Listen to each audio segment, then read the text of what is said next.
ពេលមករដូវហ្នឹងផឹកទឹកដូងបានអត់មានបងប្អូនសួរច្រើនខ្លាំងមែនទែនជាពិសេសរឿងឆ្លើយតបរឿងហូបទឹកដូងពេលមករដូវគឺល្អខ្លាំងមែនទែនហើយរាងកាយស្ត្រីត្រូវការជាពិសេសវាបានគ្រប់គ្រងទៅលើអរម៉ូនស្ត្រីដែលគេហៅថា estrogen ប៉ុន្តែបងប្អូនចេះតែលើកឡើងថាឲ្យតែញ៉ាំទឹកដូងទៅវាអរដូវយើងទៅវិញខ្ញុំថាបងប្អូនកុំខ្វល់រឿងញ៉ាំទៅអរដូវអីហ្នឹងអាហ្នឹងវាអត់មានការ research ណាមួយថាញ៉ាំទឹកដូងហ្នឹងគឺវាបង្អាក់ការមករដូវឬក៏ជាអត្តពលទៅលើការមករដូវឲ្យរាំងរដូវអីទេគឺអត់មានទេតែផ្ទុយទៅវិញសារធាតុនៅក្នុងដូងហ្នឹងវាមានប្រភេទ electrolyte មានប្រភេទសារធាតុ antioxidant មួយចំនួនមួយទៀតគឺនៅក្នុងដូងហ្នឹងពេលដែលយើងញ៉ាំទៅវាជំរុញឲ្យសំយោគក្នុងការផលិតអរម៉ូនភេទស្រីនឹងបានផងដែរមែនទែនទៅគុណតម្លៃរបស់ទឹកដូងអាចបញ្ជួយសម្រួលដល់ការឈឺចាប់ពេលមករដូវបានទៀតអញ្ចឹងវាល្អខ្លាំងមែនទែនណាតែបងប្អូនអាចនឹងភ័ន្តច្រឡំឬក៏ពីមួយករណីទៅវាខុសគ្នាដោយសារតែកត្តាសុខភាពរបស់គាត់ឬក៏ស្ថានភាពការរស់នៅកត្តាការងារកត្តាការហូបចុកចំណីអាហារអីផ្សេងទៀតវាធ្វើឲ្យគាត់ហ្នឹងអាក់ខានមករដូវចំពេលដែលគាត់ញ៉ាំដូងដល់ពេលបងប្អូនផ្សេងទៀតយកទៅតគ្នាថាញ៉ាំដូងហ្នឹងទៅវាទៅជារាំងរដូវវាទៅជាអរដូវអូយអាហ្នឹងអត់មែនទេ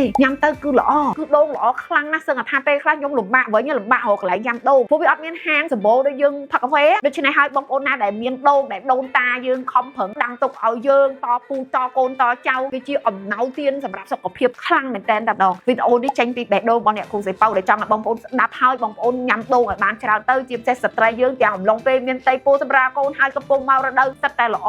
ខ្លាំងមែនតើសម្រាប់សុខភាពរបស់យើងអរគុណច្រើនកុំភ្លេចស្រីគ្នាយើង share វីដេអូនេះផងកុំឲ្យបងប្អូនស្រីផ្សេងទៀតគាត់ចេះតែយល់ច្រឡំទៀតណា